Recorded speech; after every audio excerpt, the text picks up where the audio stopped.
Well, welcome once again. This is the Doctor of Digital podcast. The purpose of the show is to transform your business and life with education and inspiration. I introduce busy business leaders to trends in business, technology, and marketing to highlight people you should know. Are you feeling overwhelmed by today's fast paced business world? Do you crave success but worry about getting left behind the technological wave?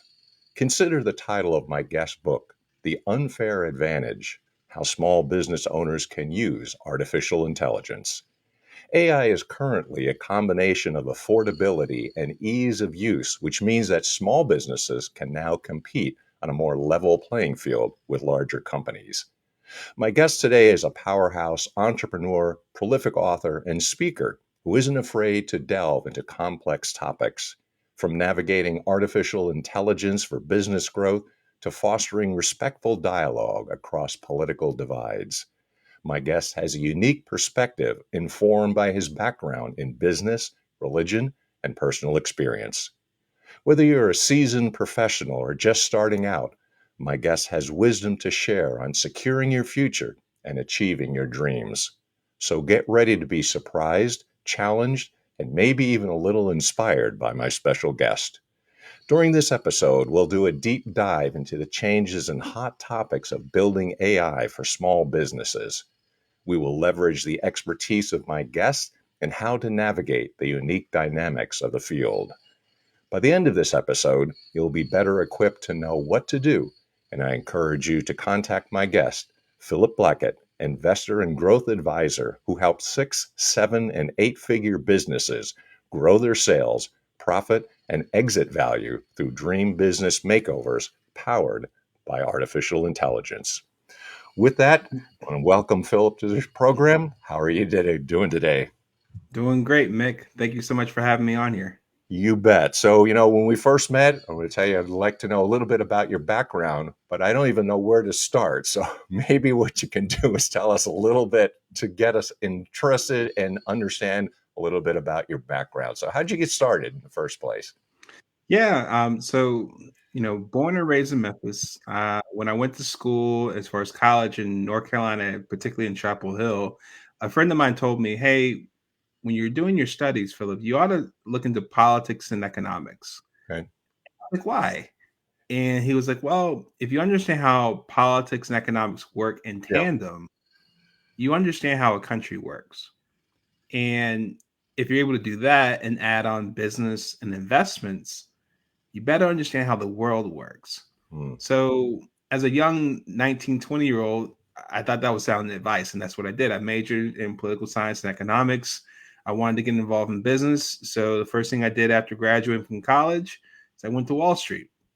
And I worked there for a couple of years, basically researching many publicly traded businesses across 10 different industries. And out of that research, coming up with investment ideas for investors on where they should buy and sell when it comes to stocks and bonds, Right. which was a great experience for me understanding how business and investment work, right? Hmm. Yeah. Keeping up with that thesis beforehand. Um, then the Great Recession hit. Mm. And that was a time for me as a young 23, 24-year-old that could be a bit scary in a big city like New York City. And unfortunately, I got laid off during that time. And I had to quickly figure out what was I going to do next as far as next steps. Hmm. Um, I looked into entrepreneurship, looked into real estate, and then ultimately came back home with an opportunity to work at a pretty big company. You might have heard of it, called FedEx. Oh, yeah. And so I started out there working in their corporate social responsibility place, or team, I should say. So everything regarding like their programs with disaster relief, Mm. education, environmental sustainability. Like I was leading a huge project nationwide when it came to the environment. Later transitioned into supporting three like senior marketing executives within FedEx, uh, one of which is currently serving as the CEO of FedEx. Oh. What I basically served as like their internal communicator, which Mm. is basically like their right hand person on anything communications related, emails, videos, town halls, that sort of thing, both for their teams internally Hmm. and worldwide. At that point, Mick, I was like, okay, this this is pretty good. I'm feeling pretty comfortable here, learning a lot, but I feel like I need to take the next step here. And that involved me going back to school. So I went to business school, went from Memphis back up north, but this time to Boston, went to Harvard Business School. And from there, I got my MBA. And I think just to kind of make things a little short, and I can delve into different things later on if you like. Mm. After business school, I basically founded a business I wanted to buy, bought it, was based in cemetery services management, ran that for 4 years, went through some tough times during the pandemic. And at that point, I had to basically make the tough decision to shut that down. But what it led me to come to nowadays was see a great opportunity that I could leverage all that business experience, both book smart and actually like practical, like in like Right. running a 7-figure business myself, to say, hey, how can I help other small, medium-sized businesses nationwide Mm. really adopt and master this new thing that people are now coming across called AI? Got it.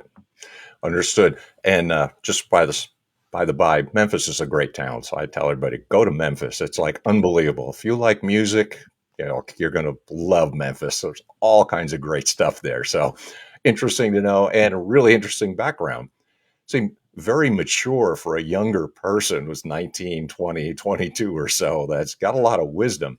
So what would you say are some of the changes that you've seen in business and in your career in the time that you were speaking of? Well, I think the big thing that people talk about now is, yes, the internet when it first came out was a big thing. Yes, social media, that was a big thing that we're still trying to figure out now. Um, but this whole thing about artificial intelligence, I think that this is going to be something that a lot of people are saying is going to be completely novel from what we've seen before Right. or even prepare for. Yeah. It's one thing to be in an environment where it seems like everyone has a voice, right? Everyone has a platform if they want and that sort.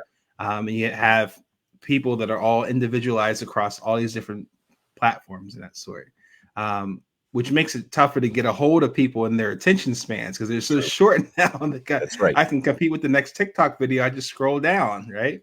Yeah.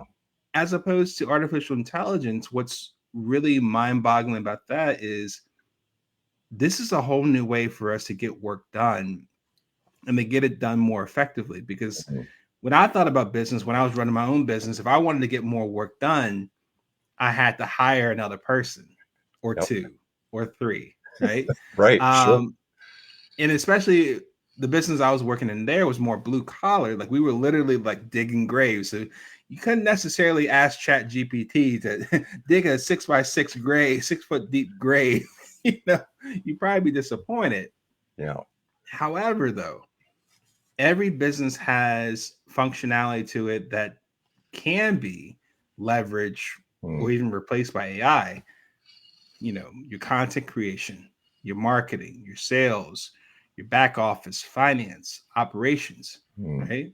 Um, these are a number of different things that we're just on like the first inning of understanding how AI can actually help.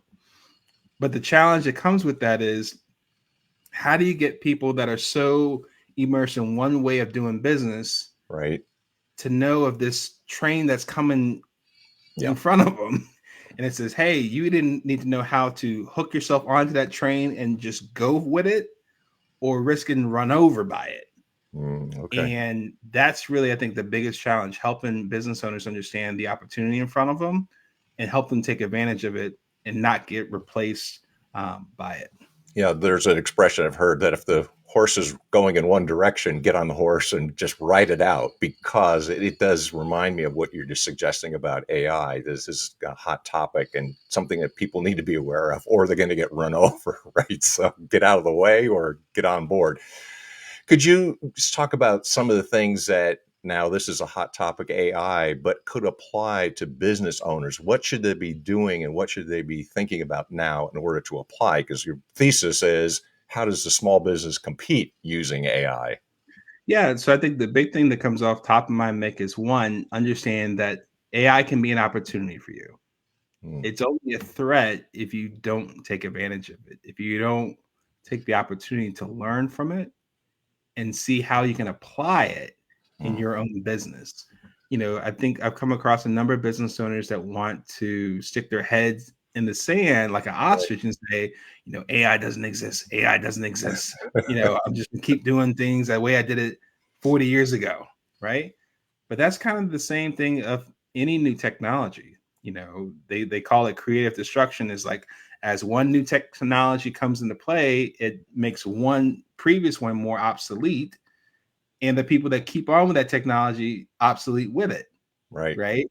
And so I think when it comes to that is understanding, okay, first off, this is a perfect opportunity for you to take a step back and just map out how your business is as a business owner or entrepreneur as a whole. And it might be helpful from a function standpoint. What is the state of your marketing, your sales, your operations, your finance? Because I think AI is something you can quickly get overwhelmed. Like the tools are numerous, they're constantly evolving, like Right. literally on a day-to-day, week-by-week basis, Yes. right? You got version 4.0 here, and the next month is version 8.0, Yeah. right? But let's just take it in bite-sized chunks, okay? Okay. Take a look at where your business is and ask yourself, okay, from a function by function standpoint, are there opportunities for me to better do what I'm currently doing Hmm. with an AI tool or strategy? And if you just focus on that, just say, like, hey, let's focus on marketing and say, is there a better way for me to get content produced, distributed, Hmm. and connecting with the people you're looking to connect with, whether prospects or clients, and that sort of thing, better than I'm currently doing? And if so, take the chance to experiment. Try a tool out. It may work, it may not. That's the whole part about experimentation. But if you look towards like adapting and testing things out, you might find something that helps.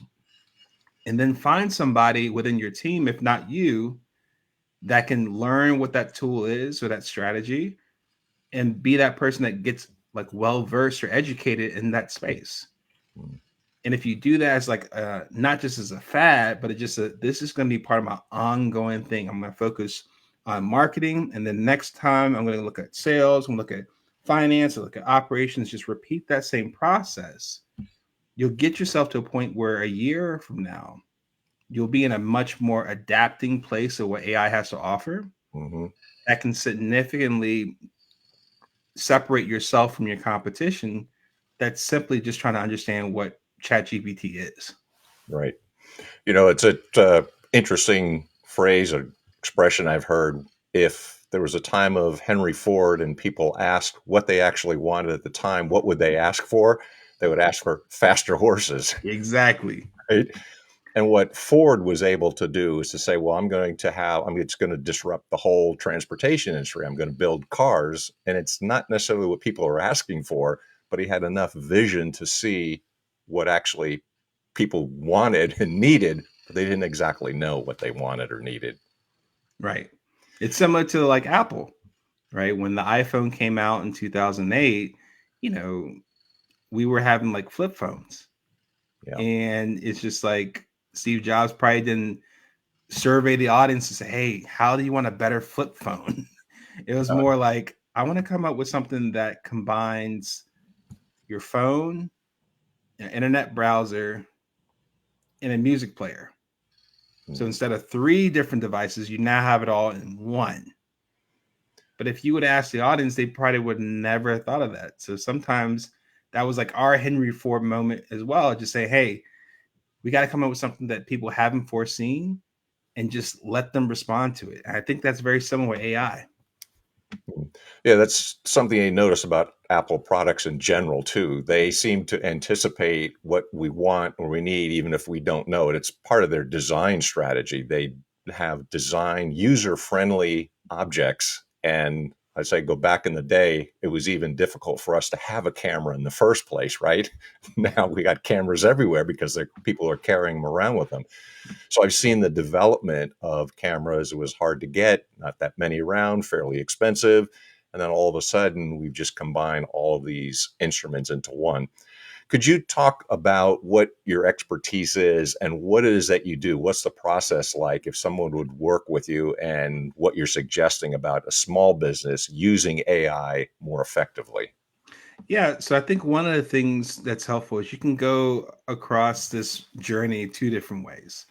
You can start from a strategy and then build your way down to tactics, or go from tactics and go your way up to strategy. I tend to focus more on the former, to say, hey, when I work with business owners and entrepreneurs, when it comes to, dream business makeovers, like what is that? Basically, Mm, it's focusing on what I like to call the core for a dream business growth. And what that means, Vic, is that oftentimes as business owners, we think of the first two that I talk about, as far as what you want to grow. You want to grow your sales, you want to grow your profits. Okay, that makes sense. yeah.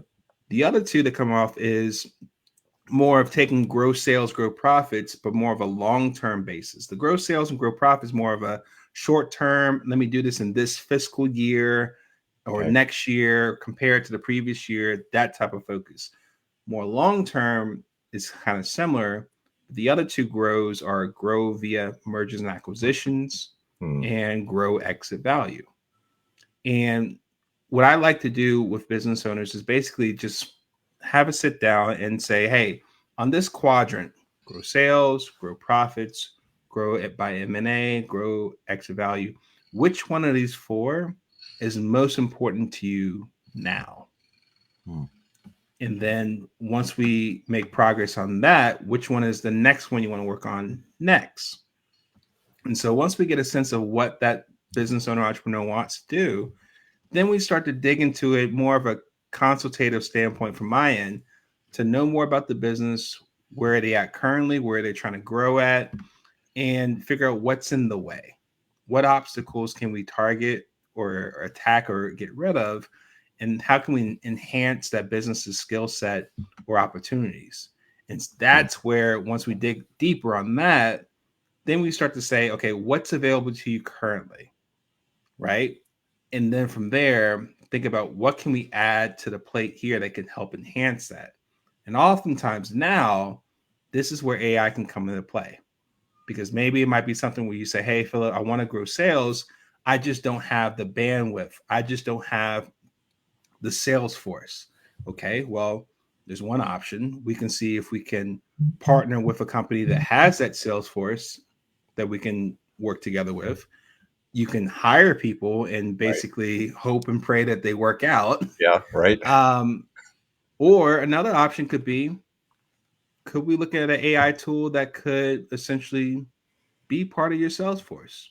And what I mean by that, Mick, not to scare anybody here, but come across tools that basically you can plug in numbers for for AI to call, and they Mm, will call. The AI tool will call not just one person, but I'm talking hundreds, if not thousands, of people, and have dynamic conversations because you help program it about your business, about your product, about your service, about what the whole situation is in mind, okay. and basically walk through a sales conversation that can lead into sales for your company, but you didn't have to do it. And mind you, those hundreds of thousands of conversations, Yeah. they're happening together at the same time. Yeah. If you had 100 people on your list to say, Mick, how long would it take you to have a 20, 30-minute conversation with each one of those people? It's true. As opposed to this can get this done in a matter of an hour or so. So I think that's where I come about it. It's just maybe more of a top down, where are you trying to grow Okay. into? And the AI is being used as a tool, as part of a strategy to help them get to where they're coming from to where they want to be. And it's interesting. As much as I love people and manage people is fun, but AI doesn't get sick, doesn't go on vacation. You don't have to pay benefits. So there are some advantages with the materials and tools that are out there.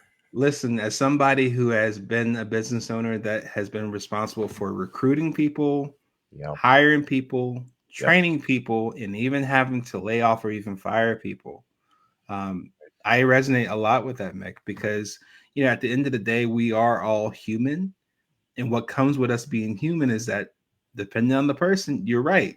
Some days we get sick. Yeah. Sometimes we don't feel like coming to work. Sometimes we might give 50% effort versus 100%. And sometimes we just think about quiet quitting, Yes. right? And like you said, Nick, the one thing about AI is, in that example I shared with you before, none of that is part of their prerogative. Y'all don't have to worry about anyone calling in sick last minute, anyone putting in halfway effort. Um, like this is something that's going to change a lot. I've definitely seen it. And I think a lot of businesses have already taken on it, especially bigger businesses. And we're just trying to help small businesses see what's going on and see how they can apply it for their benefit. And that's really key because that's really the sweet spot. Like, how does a small business now, for the first time, be able to compete with, like, say, those big companies that everybody's heard of, FedEx and all of those folks, right? And all those companies on Wall Street, how you've kind of got that level playing field. That's really, really insightful. You know, I said this at the beginning, like, you have a lot of wisdom, even as a younger person. So you're very mature for a person who was 19 and 20 and 21 to really set you on this course that really has been successful. And I really appreciate all of those things that you shared. If a person wanted to reach out to you now that they know a little bit about your background and what you're able to do, what would you recommend them getting hold of you and how? Yeah, so a couple of things come to mind. Definitely, I recommend for business owners that want to read my book. It's available on Amazon. You can look Good. it up either by my name, as far as the author, Philip Blackett, or also the book title, "The Unfair Advantage: How Small Business Owners Can Use Artificial Intelligence to Grow Sales, Outsmart the Competition, and Build Their Dream Businesses Without Breaking the Bank." I know that's a mouthful, so why don't you just put my name in the Amazon, you'll find it. But that's one way. Or you can go on my website, dreambusinessmakeover.com. And yeah, it's a long title, but it really is helpful because it's really focused and it's a great marketing tool because you're going to center in on exactly those people who need assistance and need help. Absolutely. Phil, thank you so much for taking out some time with us today and sharing your wisdom and insights and really to jump on that AI bandwagon because you got to get on there. The horse and the train are leaving the station. I really agree with you. Got to get on it. So thank you for your time and sharing your wisdom with us today. I appreciate it. Thank you so much, Mick. I really appreciate it. All right. Thanks a lot, Philip. If you like the program and you like the things that you're hearing, hopefully that you'll also be supporting publishers, Burning America and On Track, Ian Hunter, for supporting the program. But if you like the program, keep those cards and letters coming in the form of liking, subscribing, sharing, and positively reviewing, especially on Apple Podcasts. That helps things coming your way. Until next time, hope you enjoy this program. Another great guest coming up, Deus Volt.